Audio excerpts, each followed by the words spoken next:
Hey guys, Civilord here, back in with another edition of Unpopular Opinions, because today I'm going to be taking a look at the Marvel Legends fan channel exclusives, the best kind of exclusives if you ask me, Dark Avengers Warbird, aka Moonstone, brought to us by the fine folks over at Hasbro, who are going to be fine folks despite the fact that this figure does absolutely nothing for me, other than helps complete a team that I am very much interested in completing. So, without further ado, why don't we cut right to the chase and get into the meat and taters of this review and take a look-see at all Warbird, Moonstone, whatever her name is, has to offer in terms of accessories, starting off with the same old open ends we're used to seeing with female figures at this point. I mean, I think we've gotten these at nauseum by now, but that's just me. Speaking of nauseum, we got the same power effects that we've been getting for, gosh, almost 10 years now. So there's that. At least 5, if not longer. And then we have her alternate head with some windswept hair, which is fine. But that's your lot for accessories. This figure is on the pinless female body mold that's like super articulated with the butterflies and the ab crunch and everything.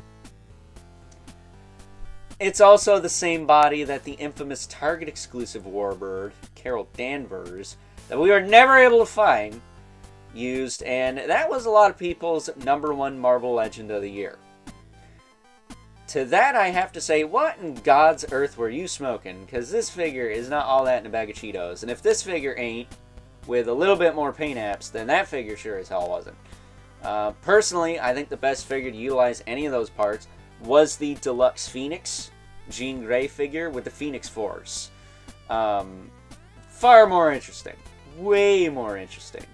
Way more, visually striking. Just had a lot more going on. Was it perfect? Absolutely not. It's freaking Marvel Legends. But if you're going to sit there and tell me that Warbird was the best Marvel Legends of the year after getting Danny freaking Ketch with his bike and, lots of other characters that are way better in my opinion, then you are on some whack shiz, alright? Taking a closer look at Warbird here. I mean, she's fine. Her head don't move for crap. Like, it just rotates, looks up and down ever so slightly. The shoulders will pop up, back down. She does have that beautiful butterfly, which was stuck on one side, because of course it was. She does have bicep swivel, which, yeah, I had to heat up, pop out, and put soap in, because they were too tight and gummy. Because it's a Hasbro figure. Well, a Marvel Hasbro figure. G.I. Joes don't tend to have that problem. She does have a double elbow. That does work fine. Swivel hinge wrists. She's got a diaphragm joint that works just fine. Does lean back and forth. An ab crunch that does have a little bit of wiggle in the middle, but it's not nearly as bad as we've seen. It actually does stay in place. It's not so much a flop. It's just kind of, you can move it in between the detents there. Her hips will kick out to the side, back down, forward, back, thigh cut. Thigh cuts are not gummy on this figure, really. Double knee, and a hinge in the foot with a rocker. It's very tight, actually. I didn't notice that before. Then peg holes at the bottom of the feet. She does have this scarf, kind of like Kamala Khan, but it doesn't get in the way of anything. But yeah, that is Warbird in a nutshell. Mine actually had a chunk of flash on the bicep on this side. I had to clip that off with my clippers. But at any rate, she's alright. She's definitely not a top 10 Marvel Legend of the Year, I can tell you that much. She is just okay. Like, I would not flip my shiznit over this figure. Like, if you want to complete your Dark Avengers, by all means. But other than that, I don't see any reason at all to pick up this figure. It is just okay. Like, just okay. So, with that being said, it is time now that we move right along and take a look at some size comparisons. First up, here is good old Warbird, aka Moonstone, alongside a couple of her fellow Dark Avengers. We have Iron Patriot, aka Norman Osborn, the Green Goblin, from the Cabal 3-pack. Very nice alongside her, as well as the black and or symbiote costume Spider-Man from the Spider-Man Retro series. Putting in work as my stand-in Mac Gargan Spider-Man.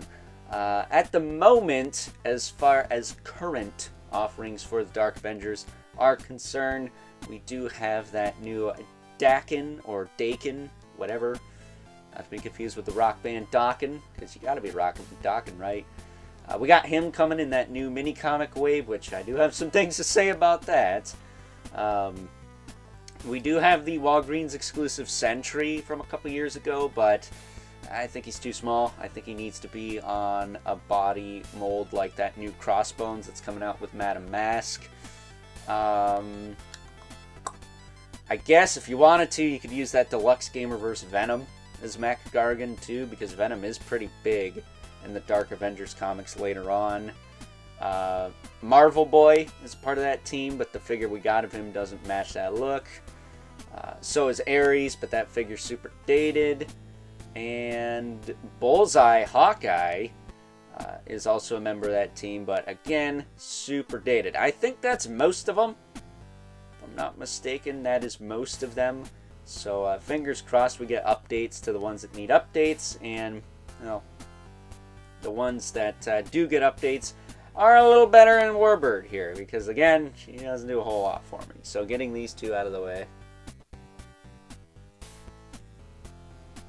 Oh, we're also supposed to be getting a new black costume Spider-Man. That's specifically from Dark Avengers, so hopefully that'll be pinless and will appease everybody. Probably on the Renew Your Vows body mold, if I had to guess. Probably going to be a fan channel exclusive like Warbird, if I had to guess.